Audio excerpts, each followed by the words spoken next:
Right? And I'm not playing no games. Yeah. Oh boy. Oh boy, oh boy, oh boy.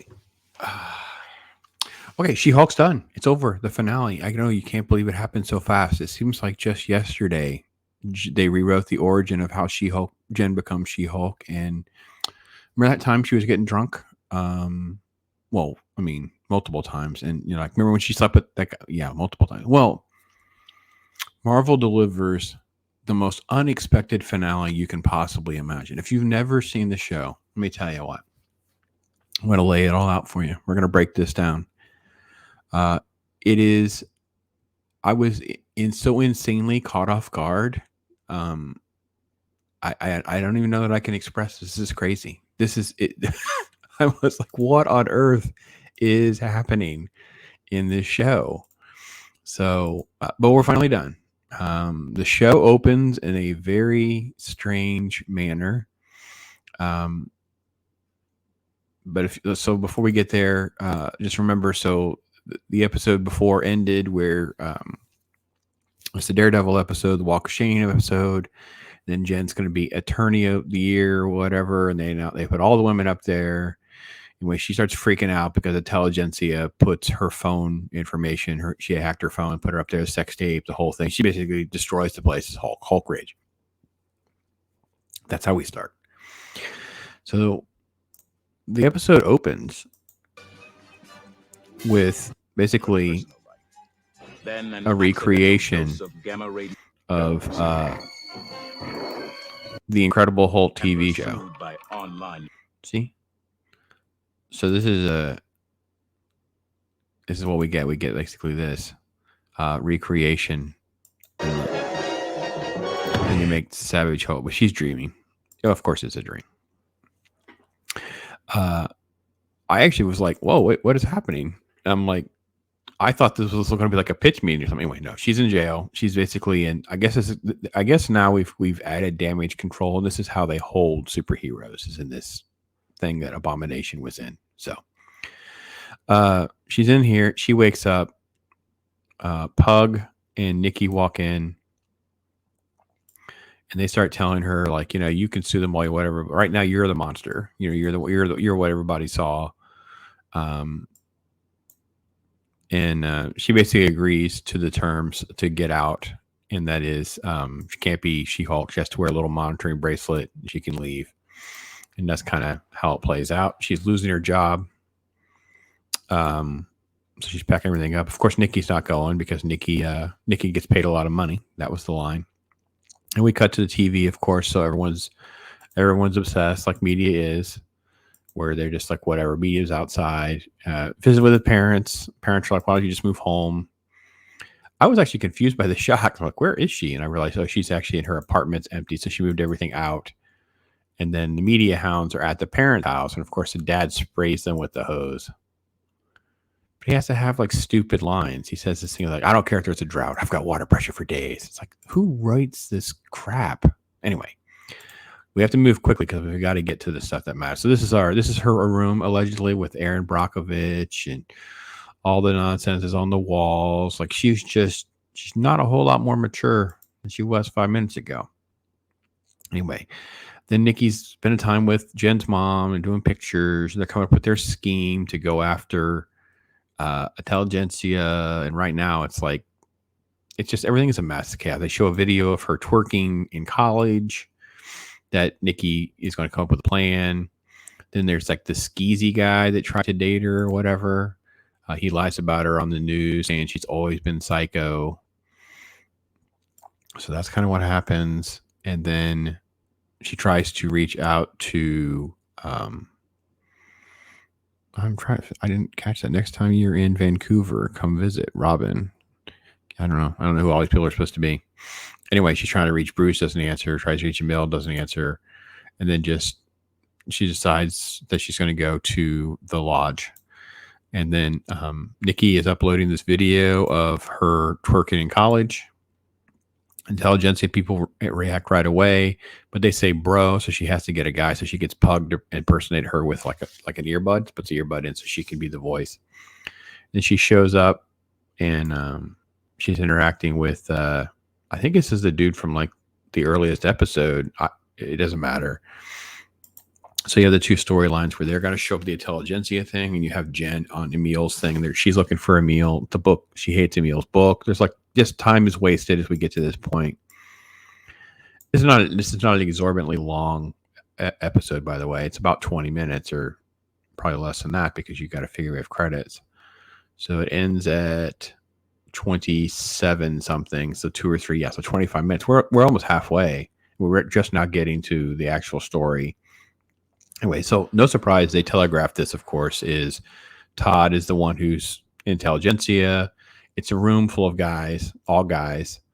And he basically just urges all the She-Hulk doesn't deserve her power. She didn't get her powers. And Pug tries to fit in and blah, blah, blah.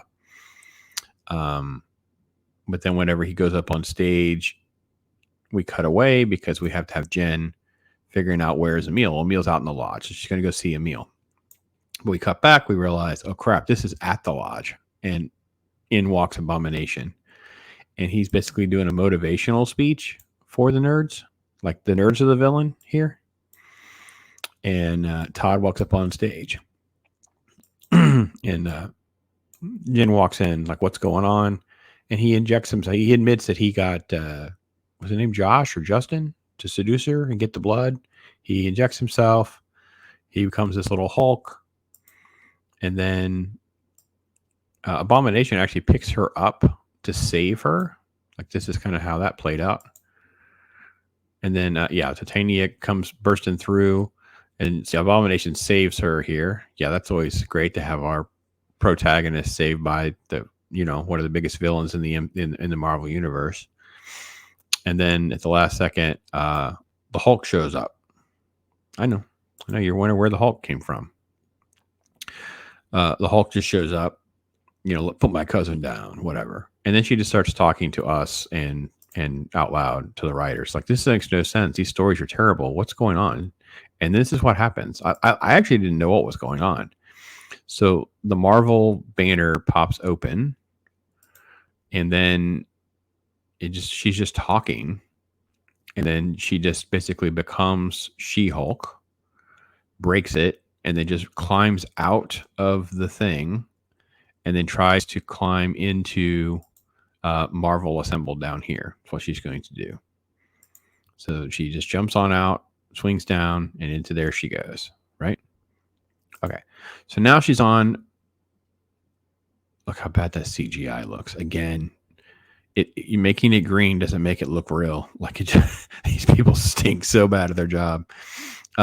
She's on the Marvel set, and we have this it's not lack of self-awareness. They're supposed to be meta, but she's just basically walking around a Marvel Studios lot and walks in on these writers. And they're basically talking about how season 2 is like a dream sequence or something. Anyway, there's all these notes. She walks in and she's talking to the writers, like, what have you done? What is going on? I assume that's actually them. Like, I'm actually not 100% sure. You guys know what Jessica Gal looks like? I don't remember what she looks like. I think it's actually her. Anyway, there's all this talk about it all, and she's like, no, we're not doing this. And they're like, well, you have, Kevin makes that decision. Kevin wants to know, well, I'll go talk to Kevin. She's like, oh, no, I'll die for Kevin and whatever. And it is, okay, well, then I'll just go see Kevin. Yeah, I know what you're thinking. Kevin Feige with a self-insert. So she shows up at the office to see Kevin. They waste all this time with an NDA, because isn't that funny that it's such a long NDA? And then she gets, like, she's going to go in to see Kevin, and they jump her with a bunch of security guards. Of course, she's She-Hulk, so she just starts throwing them around, and then she goes in to see Kevin. This is what she sees, this giant room with these monitors playing, and Kevin is a robot. Yeah, this is Kevin. Kevin. He's an artificial intelligence. Okay.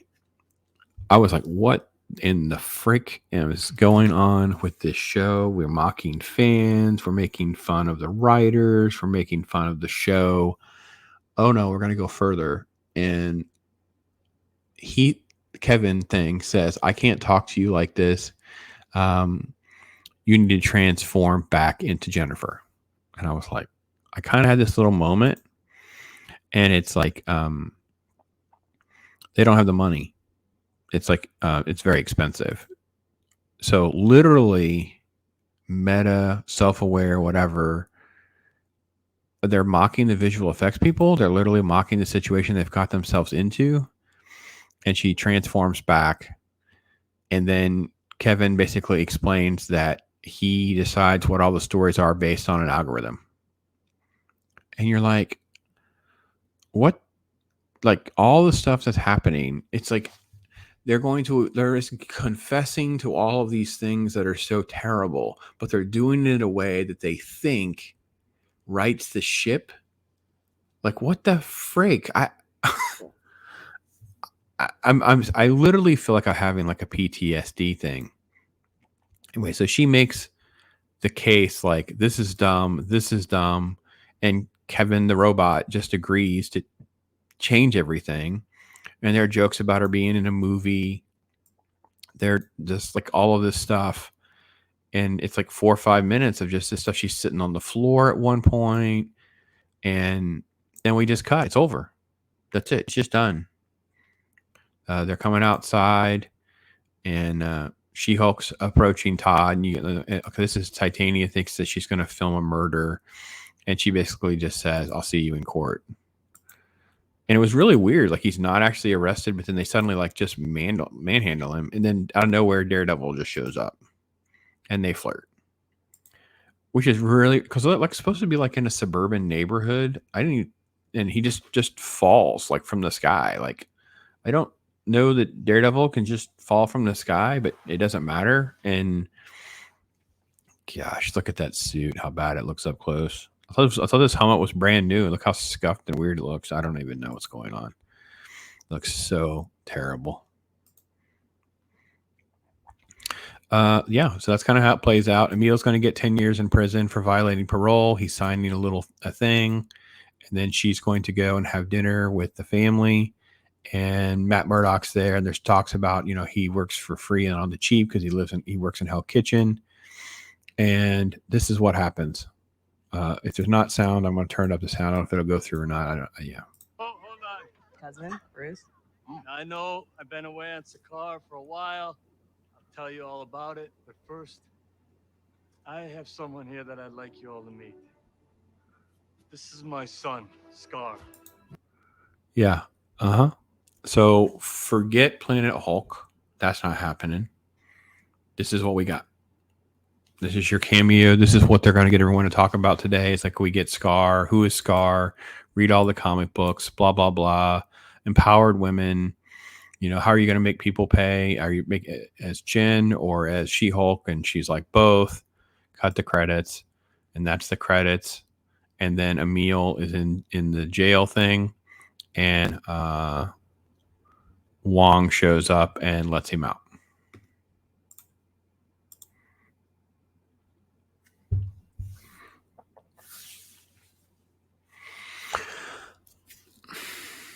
So when the show started, I said they changed the origin. I hate all of that, but let's see how it goes. Like she's a witchy woman. She doesn't want superpowers and all of that. Let's see how it goes. And at the end, she's like, I'm both. Okay. The journey to get there involved her getting drunk multiple times, sleeping with guys multiple times, never fighting superheroes. When she tried to fight things as She-Hulk, all she basically just did was just destroy public property. She is a terrible attorney. Like there's these fake court cases that they have all the time, make no sense whatsoever. Like the last one with the whole, when Matt Murdock shows up, the whole thing about Leapfrog, misusing the thing he used jet fuel. She didn't even know. So it's like the character is so dumb and wasted. And it's like the finale is supposed to, quote, subvert our expectations by having She-Hulk confront Marvel writers and ultimately Kevin, the android self-insert, to rewrite her show, and there's nothing that happens in the show. Like, it's still just, well, she got superpowers and lost her job, got a new job, did some stuff, and now she's okay with just being She-Hulk. And then Abomination, who was taken out of prison by Wong and then put back, and that's what caused that court case and all that parole nonsense. It doesn't matter, because when he has to go to jail because he didn't follow the rules, Wong saves him anyway. So Wong is not a good person. Like, well, I think they looked at Andor and said, "Oh, you're the worst show? No, hold my beer. This is She-Hulk. She-Hulk's like, no, hold my beer. I want to be the worst show. I want to be known for something, and it will be the worst. I'll be the one that had She-Hulk jump through the Marvel thing. Like this is their version of fourth wall breaking." I think there's a quote. Didn't one of them say like they never read the comic book? So it's not really a surprise they don't understand why the comic book was appealing or interesting to us, or they care. But this is so much worse. This is just, I don't even understand. I really don't. I really don't understand what they think they're doing or how they thought they would sell this in a manner to fans. Well, they mock the fans. They don't care about the fans. Screw you, fans. You're the blame. The villains they're the ones. It was all the trolls at the bro meeting. They're the problem. Right? The visual effects people, they're the problem. They moved on to other projects with one of the lines in the movie. We write our stories with algorithm. It's like, I none of this makes things better. I don't know. I don't know. It's over. That makes better. It makes my Thursday mornings better.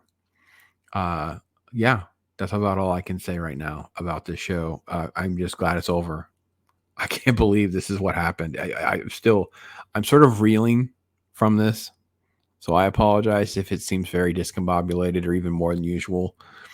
I'm like, what on earth has happened? Oh, by the way, we get Scar. We're supposed to be okay with that. And so that now all the people who don't know anything about Scar can go buy a comic book that they don't know anything about. They can think they're investing. They can do whatever. And we may never get Scar. Or we may get a Planet Hulk that takes place from the spaceship to then, and that's supposed to be stakes. Like, you're supposed to go watch a movie where things are happening to Bruce and Hulk, knowing that he cannot die because he goes to this point, but none of that will matter. Like, when we're not invested in the character, it's going to be our fault, even though it's their stupidity.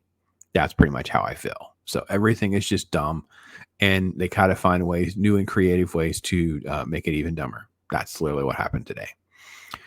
Anyway, I'm Pops. You can tell me what you think.